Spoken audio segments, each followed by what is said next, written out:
Here is what most history books tell you. Christopher Columbus discovered America in 1492. Here is what they don't tell you. A Viking beat him by about 500 years, and he wasn't trying to find a new world. He was trying to find lumber. Greenland had no trees, no timber, no firewood, nothing but ice, rock, and stubborn Norse settlers who refused to admit they had made a terrible mistake by moving there. But there were rumors. A trader named Bjarni Herjolfsson had been blown off course years earlier and spotted a forested coastline far to the west. He hadn't landed. He hadn't explored. He just turned around and went home like a sensible Viking. Leif was not sensible. He bought Bjarni's boat. He gathered 35 men, and he sailed into the unknown. He found something. He also found trouble. Leif made landfall 3 times. First, Helluland, flat rocks, glaciers, nothing worth stealing or settling. He named it, laughed, and left. Second, Markland, forests, timber, exactly what they came for. They could have stopped here. They could have loaded their ship, sailed home, and called it a successful business trip. But Leif was curious, and curiosity, as we will see, does not always end well. Third, Vinland, warm, green, full of grapes, salmon, and timber. Leif was so delighted that he decided to spend the winter. His men built houses. They explored. They thanked the Norse gods for delivering them to paradise. Then they met the neighbors. The Norse called them Skraelings, a word that probably meant weaklings or wretched people. Historians aren't sure. What we do know is that the Vikings did not take them seriously at first, and honestly, the first encounter was almost funny. According to the Norse sagas, the first Skraeling who encountered the Vikings was offered milk. He had never seen milk. He assumed it was poison. He spit it out and fled. The Vikings thought this was hilarious. Here is what history books do not tell you. That laugh probably started a war. The Vikings had brought livestock, including a large, aggressive bull. One day, the bull escaped. It charged through the woods, bellowing, snapping branches, terrifying everything in its path. The Skraelings, who had never seen a bull before, assumed it was some kind of Viking war monster. They fled. The Skraelings returned 3 days later, not to trade, not to make friends, to fight.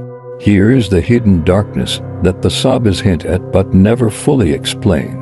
The Vikings were not innocent. They had made no real effort to understand the Skraelings. They had laughed at them. They had scared them. They had treated them like obstacles, not people. And now the Skraelings were done being afraid. Thorvald Erikson, Leif's brother, led a later expedition. He was killed by a Skraeling arrow. According to the saga, he died with dark humor. He pulled the arrow from his armpit, looked at it, and said, "I have been wounded. You will go home, but I will stay here." Classic Viking one-liner, still dead. The Vikings tried to settle Vinland. They really did. But after a few years of fighting, trading, misunderstanding, and more fighting, they gave up. Why? Here is the question that historians have argued for centuries. The Vikings failed because they were outnumbered, because the Skraelings were fierce and smart and unwilling to be conquered.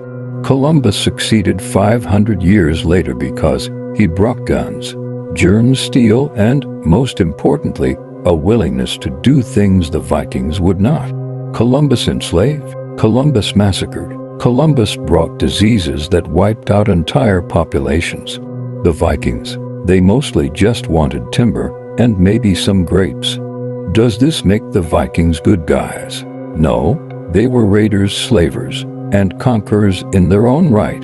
But in Vinland, they were mostly just bad at colonialism. They didn't have the numbers, they didn't have the weapons, and they didn't have the stomach for genocide. So they left. For centuries, historians dismissed the Vinland sagas as myths, Viking fantasy stories, not history. Then, in 1960, archaeologists discovered a Viking settlement at Lonso Meadows, Newfoundland. The stories were true. But here is the mystery that no one has solved. Where exactly was Vinland? The sub is described wild grapes. Grapes do not grow in Newfoundland, so Vinland must have been further south, perhaps New Brunswick, perhaps Nova Scotia, perhaps even Maine. But no archaeological evidence has been found south of Newfoundland. So did the Vikings explore further south? Did they leave no trace? Or did the Sabas get the grapes wrong? Archaeologists are still looking. Leif Erikson reached North America 500 years before Columbus. He traded, fought, and failed. His settlements were abandoned. His people went home. But he left something behind, proof that the Viking were not just raiders. They were explorers. And for one brief, strange moment, two worlds collided, and neither knew what to make of the other. Here is the real hidden darkness of Vinland. Not violence, not massacre, just misunderstanding. Two cultures, completely different, unable to bridge the gap. The Vikings tried, they failed, and they left. 500 years later, Columbus tried the same thing. He did not fail, he destroyed. Was the Viking failure a tragedy, or was it, in some strange way, a mercy? Leif Erikson never saw Vinland again. He returned to Greenland, became a Christian, and spent his final years trying to convert his fellow Vikings. He never knew that he had changed history.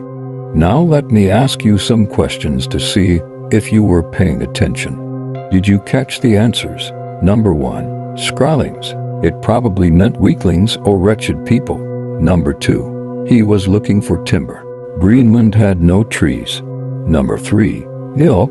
He had never seen it before and thought it was poison. Number 4. A bull. The Skraelings thought it was a war monster. Number 5. Lonso Meadows, Newfoundland. Now it is your turn. What story have you been eager to see on this channel? Tell me in the comments. The next video could be about the history you want uncovered. And while you are there, answer me this. Was Leif Erikson a hero, or just a lucky lumberjack who stumbled into history? I will read every answer. Subscribe to History's Hidden Darkness for more stories of the strange, dark, and untold.